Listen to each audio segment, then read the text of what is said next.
Hello, breathers. Beautiful day here in Lincoln, Nebraska. So, again, the benefits of functional breathing are great. We breathe about 25,000 times a day. And how we breathe makes a difference in how we think. It makes a difference on our anxiety level. It makes a difference on our blood pH. It makes a difference on our digestion. It makes a difference in our oxygenation. It makes a difference on our blood pressure. It makes a difference on our fat metabolism. Makes a difference in our longevity. How we breathe makes all the difference in the world. Before I learned, and I'm still learning, of course, um, before I learned through Patrick McEwen's Oxygen Advantage program, I would remember sometimes I would meditate and I would try to get what I would call a sweet breath. And I didn't know how to do it. It happened once in a while, but I didn't know how I was doing it. It was like a sweet, nourishing breath. And it was hard to get to, but occasionally I would. So many of you may not need any help in correcting your breathing. You might need some attention if, one, you wake up with a dry mouth. That means you're breathing through your mouth. Your throat's drying out. You don't want to breathe through your mouth for the most part. Uh, if you can take a breath in your nose, out through your nose, and hold it, and not feel your muscles contract for 40 to 60 seconds, you may be okay. And then if that's you, then the next thing is to do my next phase of who's the guy on Toy Story? Woody. To infinity and beyond. So the first option, the first goal is to get your bolt score or your hold pause. It's when you take a breath in, breath out, hold through your nose, hold your nose, and see how long you set your timer up. A lot of top level athletes can only do it for 15 seconds. The goal, if you can get it to 20 or 25, you're on your way. But you need to do at least minimum 5 minutes a day of a breathing exercise. Make sure you're only breathing through your nose. Make sure you're only breathing diaphragmatically. And your shoulders not moving. In nice and slow and low. Out. Slow. And hold it on the exhale. You can go in for 4 breaths, 4 beats, 4 seconds. Slight pause at the top. And then out for 6. And you can hold it longer on the out if you want. Now, one of the benefits of my breath reclamation program is, it's going to take a few weeks for you to change your breathing pattern. Those of you who need that, which, believe it or not, most people do.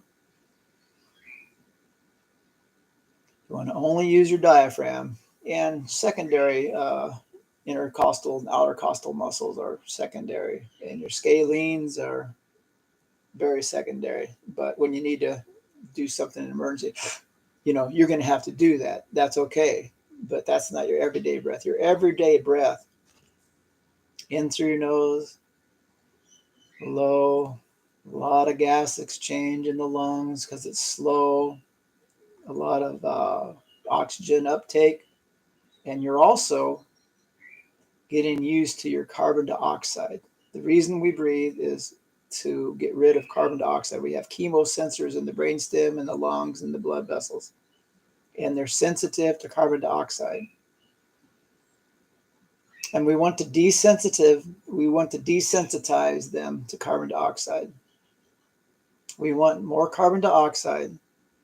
So when we have more carbon dioxide, we have greater oxygenation into all of our cells. Most of us are 95 to 100% oxygen saturated in our peripheral bloodstream. Most of us, the vast majority of us, which is another way of saying most. So when we do a breath hold, we breathe in through the nose and breathe out through the nose. And we hold it. We are resetting the carbon dioxide. Your heart is pumping. Blood is still circulating throughout your body. The oxygen is being released from the hemoglobin into the cells, and the cells are releasing carbon dioxide back into that red blood cell. So you're building up a little bit more carbon dioxide, but you're not running out of oxygen for quite a while. So you're okay. You're resetting your thermostat. We want to be able to tolerate more carbon dioxide so that we can have greater oxygenation throughout our bodies. There's so many benefits to nasal breathing. There's kind of an epidemic of drugs for anxiety and depression. And one of the old treatments for that is take a paper bag, put it over your face, and breathe through the paper bag. And that calms you down. It's hard, especially those who have high anxiety. It's hard. So you start out whatever level you can. But what that does is it relaxes you. It increases your carbon dioxide. It lets oxygen be released into your cells.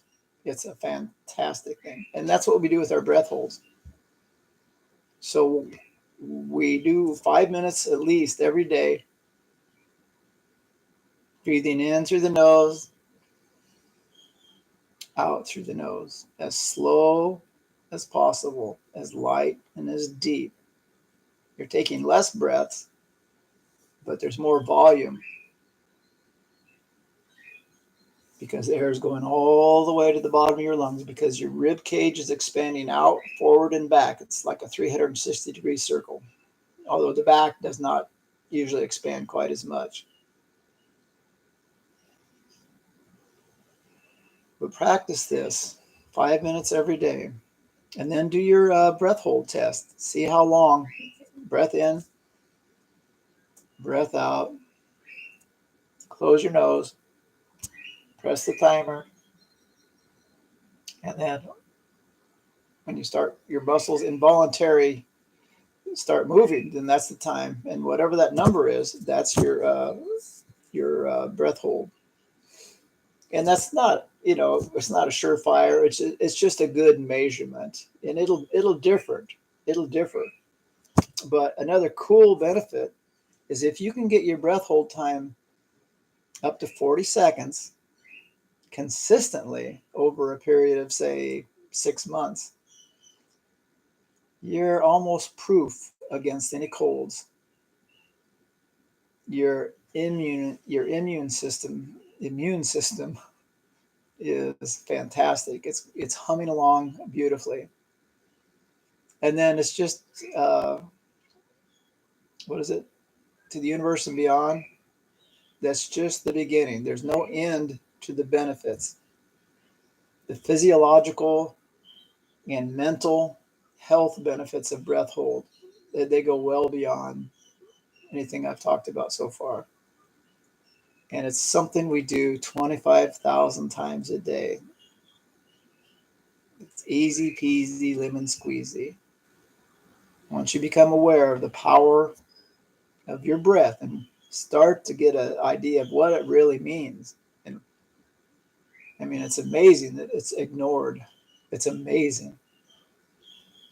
I'm talking about functional, daily, moment by moment On the mat, off the mat, in the gym, outside the gym, driving, sleeping.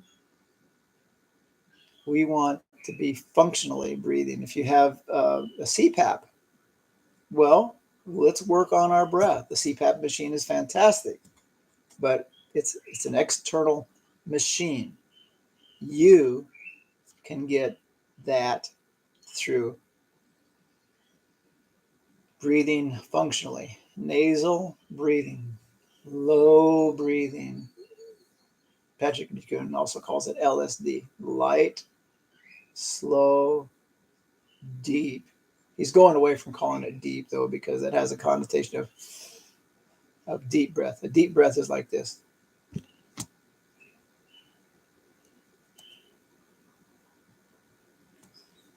You can hardly see me breathing. You can see my chest expand and my belly come out a little bit. Anyway, peeps, there's a whole world just waiting. It's not at your fingertips. It's as plain and as true as the nose on your face. Thanks, guys. Shut your mouth. Save your life. Coach Couch out.